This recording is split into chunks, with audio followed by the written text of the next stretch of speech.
moving abroad, getting married, and my biggest cultural shocks that I experienced here in USA for almost a year living here. Hello friends, welcome back to my channel, and if you're here for the first time, my name is Anastasia, so nice to meet you. If you're here not for the first time, you are probably expecting to see a vlog, but this time it's not going to be a vlog, it's going to be more like a sit down and talk video, with the difference that I am not sitting down, I'm actually standing, but that's just detail. A short story before we go to the cultural shocks. So I am from Greece and my husband is an American citizen, and we met back in Greece back almost 7 years ago from now. It was a summer at a Greek island. We both had vacations and we met there. I would want to say we fell in love immediately, but I think no. Yes, our connection was very warm and great, but to be honest, we stayed friends for the next 3 years. We just kept our communication through Instagram, through WhatsApp. Sometimes we had calls, but we didn't see each other like live. It was like the COVID era. It was not convenient for me to travel here or for him to travel here. So it happened. 3 years passed, but we reconnected back in 2021. He actually traveled back to Greece, and since then we were dating until this year when we actually got married. So we had a 3-year-long distance relationship between Greece and USA. We traveled and visited each other a couple times a year. I traveled more than him because of his work schedule. He could only visit him in the summer in Greece. I could visit him more and for a more extended period of time. And thankfully, I was able to travel with my ESTA without applying for a visa. Even with this easy way to travel to USA, still it was very hard emotionally to separate each time, to be apart from each other, to have to communicate with each other only through video chat because there was no other way like to see each other more often. Unfortunately, he could not travel more often to Greece.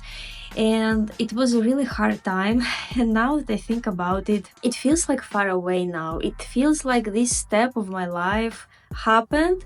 I remember how it felt, and I'm glad that it's done, that it's over. I'm happy that I am here with him, that we are together, and that we are living our married life right now. Would I recommend you a long distance relationship if you are in that stage of life where you are kind of deciding do you want it or no? I would say it's definitely worth it if you are in love with each other, if you are excited about being with each other, if you are just happy with each other, and if you have a plan of reconnecting and being together in the long term, then I would say yes, definitely a long distance relationship, even with such a big distance, is worth it. But if there is no plan, then maybe it raises a lot of questions of whether how long it will take, of how hard it will be emotionally, and etc. and etc. So figure it out, I would say. We definitely always had plans to see each other when we were apart. We planned when is going to be the time when we see each other, like summer, winter, fall, and we knew. But even with this fact, having like everything planned, it wasn't never easy. It's just hard when you don't have your person, when you don't have the ability to just make plans on the weekend, to go on dates more often. It's so hard, and I'm just glad that it's over. So we are married for about 8 months already.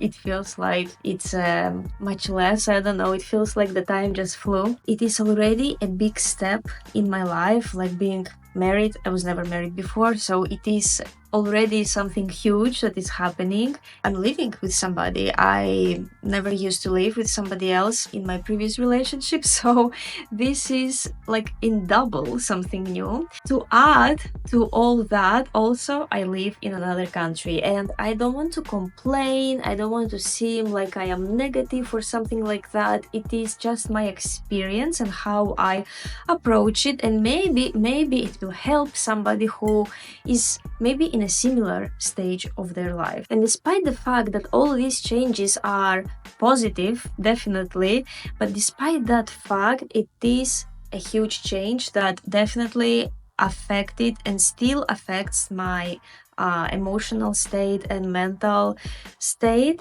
because it is a very huge for a person to just move somewhere else. Although I'm very open-minded and I was always open to move to another country if I had that opportunity, it wasn't never in my actual plans, but it just happened. And now that I think about it, with my beautiful experiences here, not that I had a hard time here, definitely and thankfully no, but still it was difficult, because the homesickness will hit you even you feel that it won't, and even you feel that you are 100% ready for the new country, the homesickness will hit you. What happened to me, I guess it really hit me on the 6-month point. I started really missing Greece. I started listening to Greek music, although I wasn't really listening to Greek songs back then. I started really to watch some travel short videos about Greece, about Greek food. I'm very excited when I meet Greek people here. There is a big Greek community. I love that I am able to go to a Greek church and just see and talk with some people there. It feels that a piece of your homeland is here, and you know that most of the people that you see there have a similar experience to you. Not everybody, most of them are born and raised here, the Greek Americans, but there are some people that moved recently here and they know how you feel, more or less. And the toughest part is that the time difference. It started to hitting me here that when I wake up here in Greece, already half of the day is gone. Like, they have their afternoon, they have their early evening, and they already lived almost half of their day. And for me, only the day starts. That's also something that really starts to kind of, I don't know, emotionally affecting me maybe. And I feel that pressure that, oh, I have to call because it's already evening there and I have to call sooner. And then I think how many people I have to call, and that creates more and more anxiety. So I decided for myself that, okay, every day call at least one person from Greece, because the relatives are a lot. With some people I can just text or record voice messages. It's also like a very helpful tool because of the time difference, but it doesn't replace the live communication. Like, it sucks that I cannot just, I don't know, have a coffee with my friend in Greece or go for a drink with my girlfriends. It's just little, it's So I wrote down like 5 most shocking cultural shocks, cultural differences that I noticed here in USA for almost a year living here. Early bird lifestyle. Americans are early birds. This is how it works here. What I mean by that, it's from waking up early to going to bed early to going to the bar early and wrapping up early. So how it works in Greece, we there love to sleep.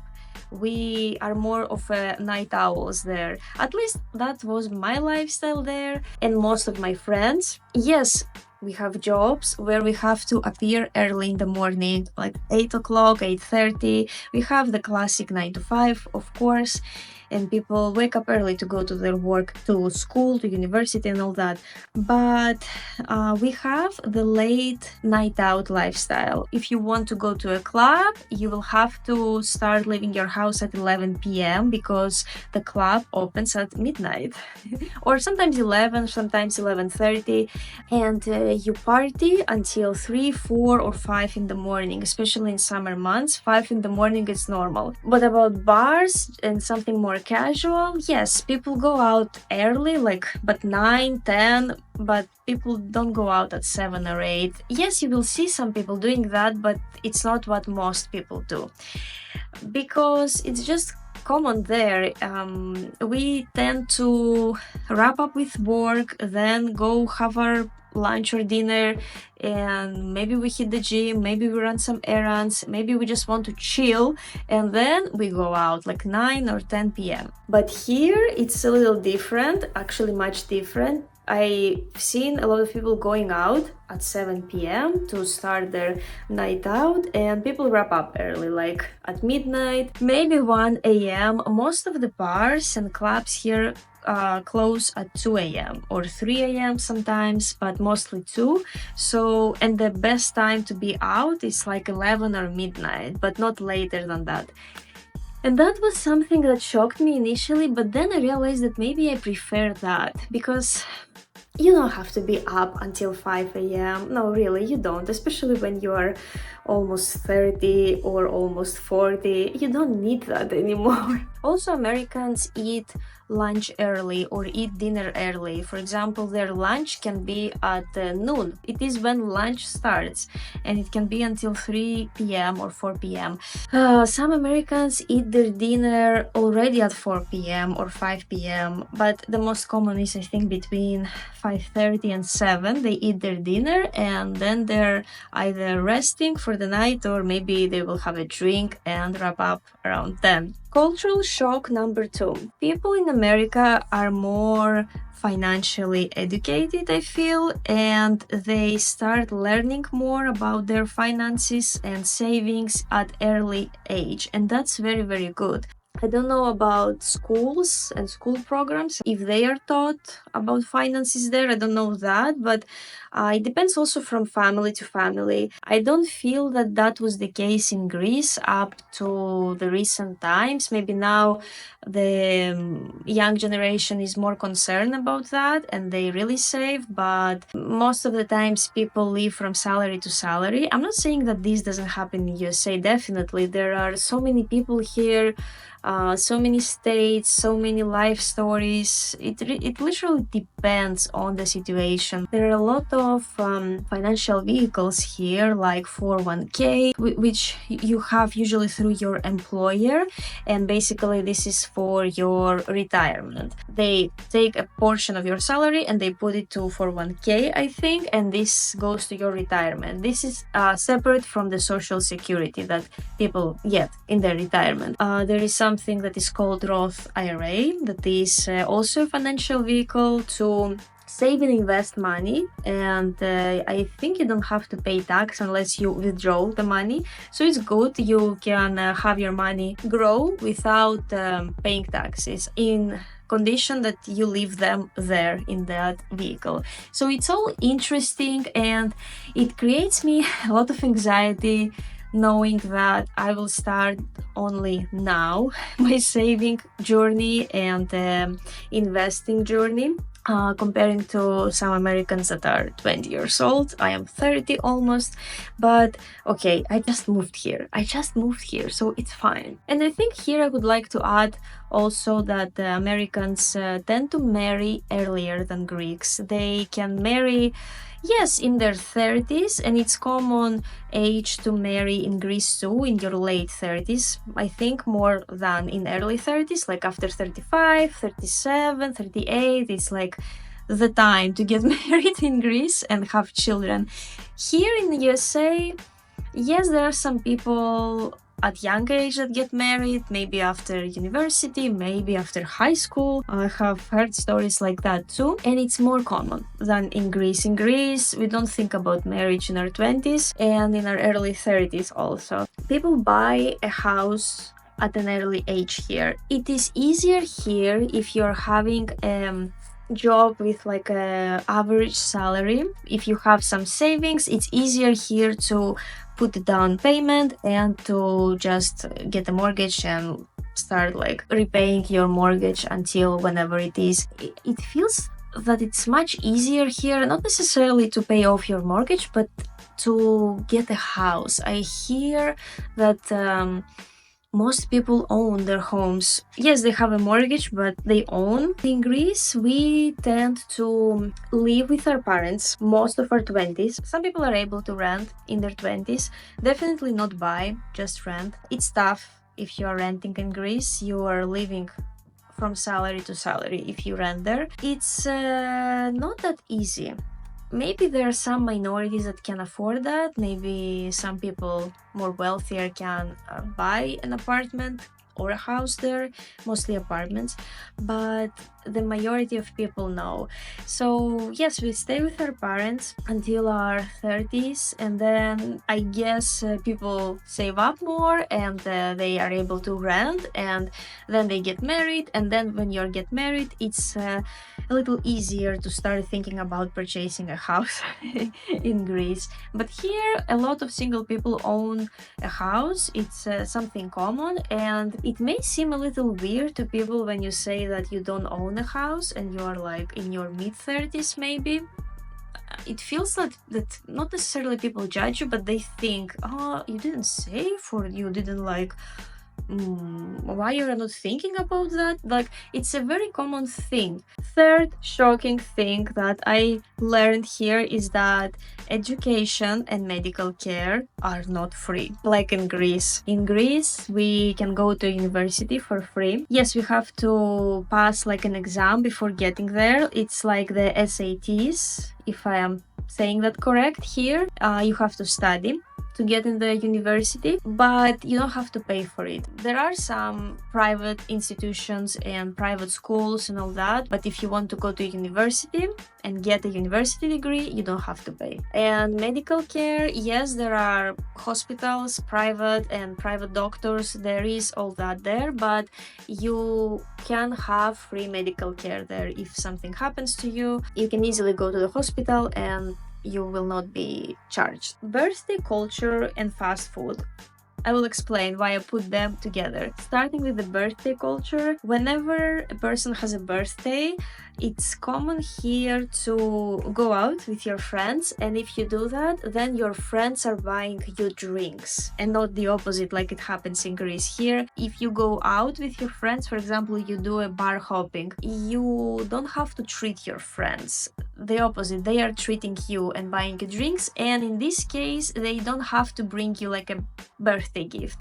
Maybe some people can bring you a birthday gift if that's your love language.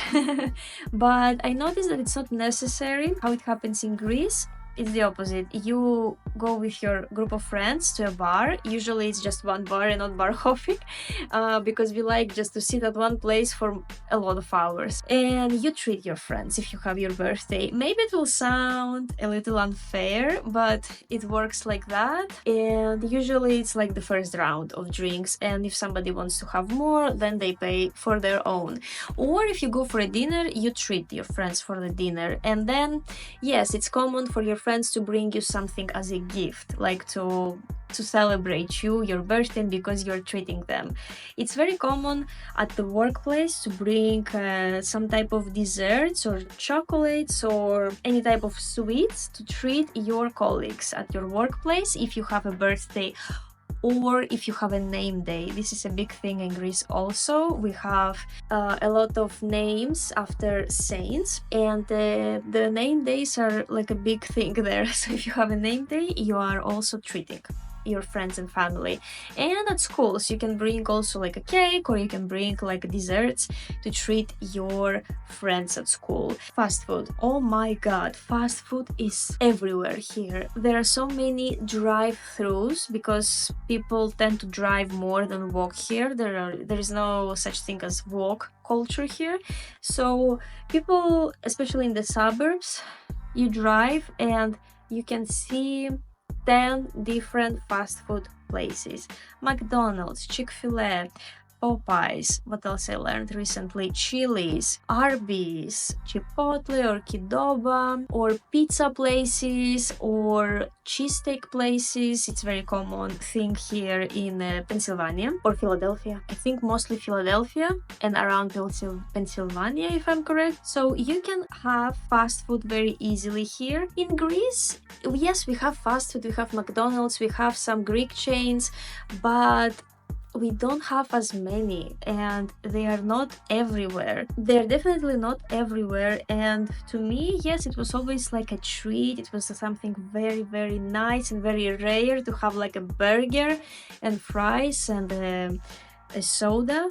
It was something special, especially when I was a kid. And when I started to grow up, I wasn't like craving it necessarily, but if it happens and I'm outside with my friends, yes, we could have like a McDonald's meal. It was never like a thing, but here I notice people buy milkshakes and eat burgers and like in a very consistent basis. I really want to enjoy the different flavors. I don't want to forbid myself to eat something if I want to try something new. I'm still considering myself like a new person here, and there are definitely a lot of things that I have not tried. So I definitely don't want to forbid that to myself, but I want to be careful because it's so easily to gain weight here. There is sugar everywhere. You really have to be careful with the American food. Yes, you can find bio products and healthy products when you go grocery shopping. You can go to fresh markets. Yes, everything is available here. Bakeries and all that. You really have to know the places. I feel the most available food here is fast food. Final cultural shock that I got here is most of the people know just one language, English. Yes, it's the business language, is the language that all the world, I think, understands and speaks, and that's why there is no need here for people to learn something else. Some people know Spanish, especially in the southern states like Florida. It's very common there to hear Spanish language. Or close to Mexico. Besides that, nothing else. I heard some people may learn French or German, some people learn Russian or some other language that they feel like, but it's not a necessity here. Definitely you don't need that for a job or something like that.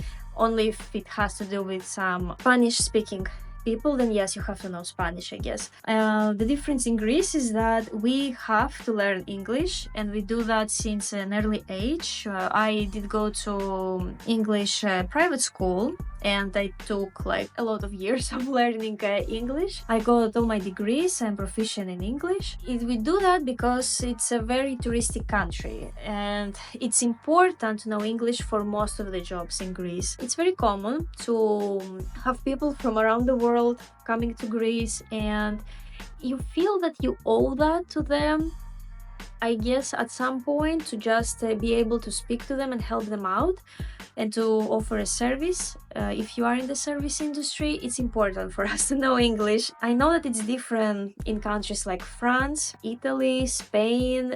It's not, although I feel that it is necessarily to know English, but people don't really do that. Some people know, some people don't know. In Greece, we definitely speak English. Only if you go like to a very small village, maybe people will not know English there, but maybe they will. Yes, I guess that was my cultural shocks living in USA for almost a year now.